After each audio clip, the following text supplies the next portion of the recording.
Bonjour. Face à la remise en cause des principes fondamentaux de l'État et de la société française depuis un an maintenant, nous sommes en droit de nous interroger sur ce long silence de la population française qui d'abord étonne les observateurs étrangers parce que cette population nous avait plutôt habitués à des réactions bien plus vives quand étaient attaqués ses principes fondamentaux, son équilibre tant social, politique qu'économique, et même avait eu des réactions bien plus vives pour des faits qui étaient beaucoup moins importants. Et là, depuis un an, eh bien, c'est quand même une réaction assez docile, une acceptation des différentes mesures contraignantes, à un point tel d'ailleurs que ce silence interroge. Et que même si dans les prochaines semaines, les prochains mois, eh bien, il y avait une réaction plus vive de la population, ce qui, au regard des faits, ne devrait étonner personne, eh bien, on est quand même en droit de nous poser la question, de se poser la question de ce silence qui dure depuis un an maintenant, mars 2020, mars 2021, et qui nous interroge bien sûr sur ce degré d'acceptation et pourquoi finalement la société française a si peu réagi à toutes ces mesures de contrainte et qui d'ailleurs n'étaient même pas forcément fondées en droit, comme je vous en ai souvent parlé, et qui pourtant tout le monde a accepté, autant dans la population que dans les institutions, comme s'il y avait une attente de quelque chose qui ne venait pas. Oui, en effet, la base de l'État a été fortement atteinte parce que, comme vous le savez peut-être, mais en droit, l'État est la source de l'ordre et notamment de l'élaboration de ce qu'est le service public. Un service public qui est quand même défini par trois termes qui ont été complètement remis en cause, qui est la continuité du service public, qui est l'égalité d'accès au service public et qui est l'adaptabilité. Alors la continuité du service public, elle a été bien sûr remise en cause parce qu'à chaque confinement, eh bien, c'est une rupture de cette continuité. Et j'en ai seulement pour exemple le premier confinement avec l'arrêt des écoles, par exemple, ou l'arrêt de certains transports dans leur intensité. Et donc, on s'aperçoit bien que la continuité n'est plus forcément au rendez-vous, que le service a souvent été rompu, et donc c'est un principe fondamental qui a été largement remis en cause, c'est-à-dire qu'un État pouvait s'autoriser à rendre un service public discontinu. L'égalité d'accès, il en va de même. Vous voyez bien autour de vous comment nous n'avons plus accès au service public de façon égalitaire. Il y a des tris qui se font, et j'en ai même pour preuve, l'école, puisque seuls les enfants masqués peuvent accéder à l'enseignement, ce qui est là aussi une remise en cause du principe fondamental de l'accès égalitaire à l'enseignement. D'ailleurs, remise en cause qui aurait dû se faire par la loi, tel que c'est écrit dans l'article 34 de la Constitution, et pourtant ça a été fait simplement par une réglementation, un décret, et là aussi, visiblement, tout le monde l'accepte sans véritablement broncher. Il y a quelques collectifs de parents d'ailleurs, dont je fais partie, mais ça ne va guère plus loin. Puis l'adaptabilité, vous le voyez, il n'y a pas besoin d'en faire un long discours. Ça fait un an que toutes ces mesures sont prises, un an que l'État s'adapte pas peu, qu'on est toujours avec l'attente d'un élargissement du nombre de lits disponibles à l'hôpital, et même au contraire, d'après le dire de certains, ils ont même plutôt tendance à réduire. Et donc, face à ce délitement de l'État, eh bien, la France et les Français sont assez silencieux, un silence un peu assourdissant, qui étonne bien sûr, et qui surprend, et qui nous fait automatiquement nous interroger sur les raisons. Alors s'interroger sur les raisons, c'est pas forcément les comprendre, mais c'est en tous les cas essayer de les expliquer.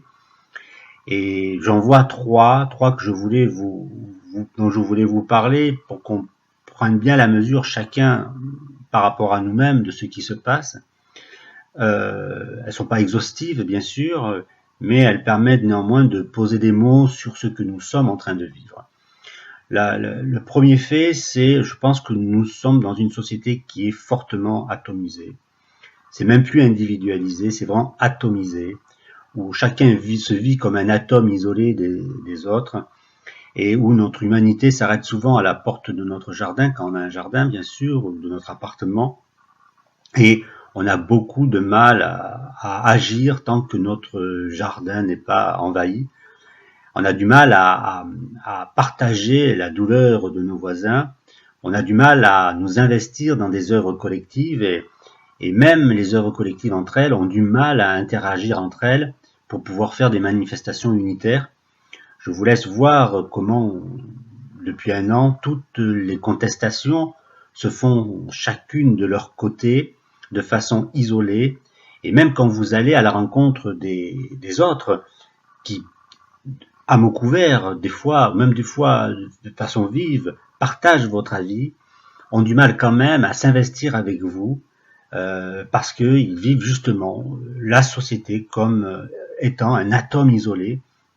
et donc ils n'ont beaucoup de mal à s'investir dans une œuvre collective, et les œuvres collectives entre elles ont beaucoup de mal à faire des marches unitaires.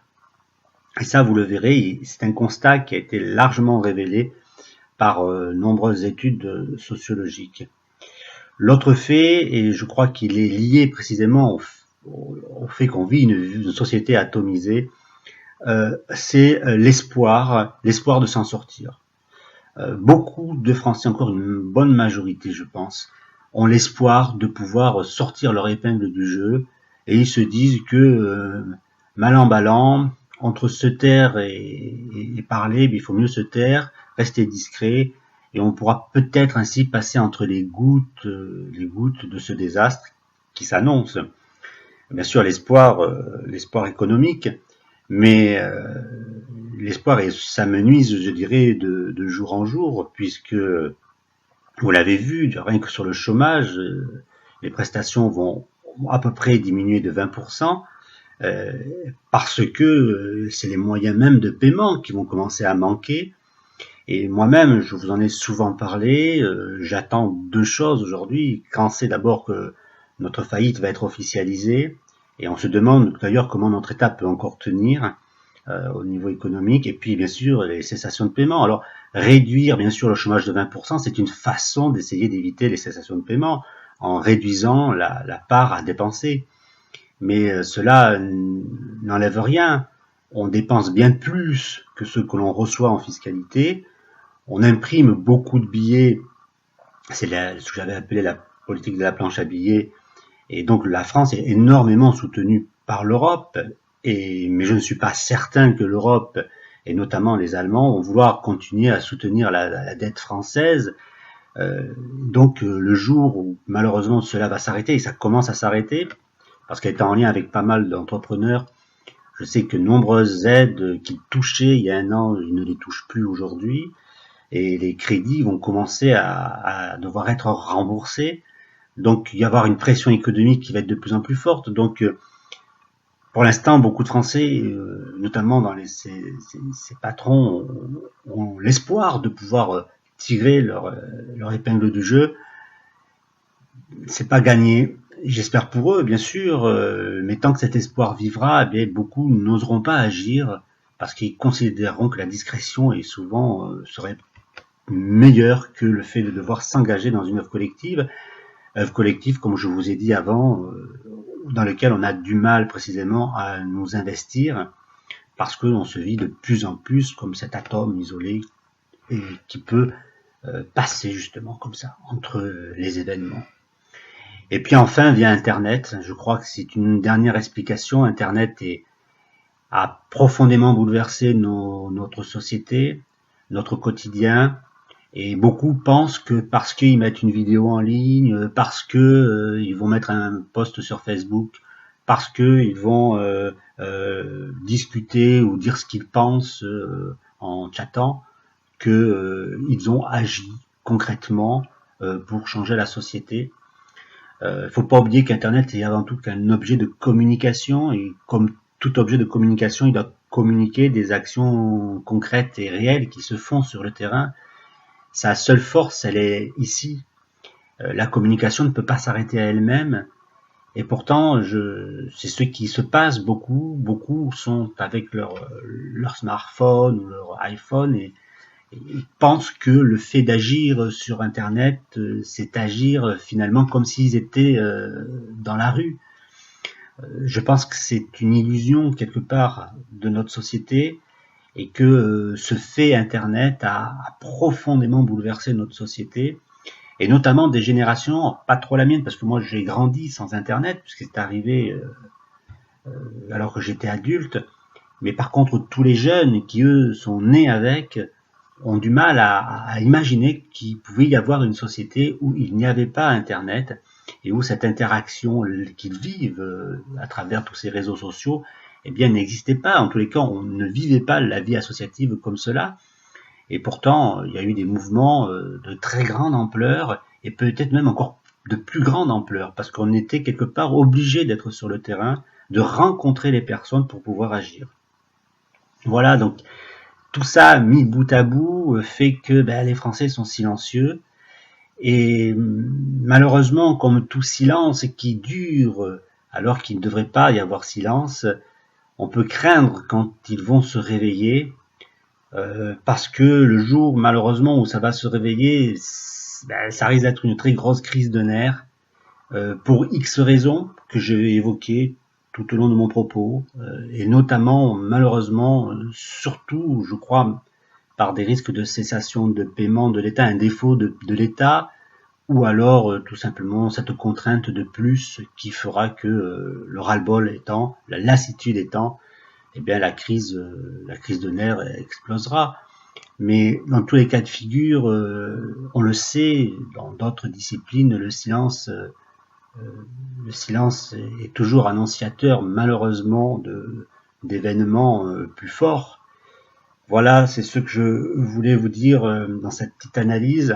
peut-être un peu plus longue que d'habitude, mais qui me semblait important de poser aujourd'hui,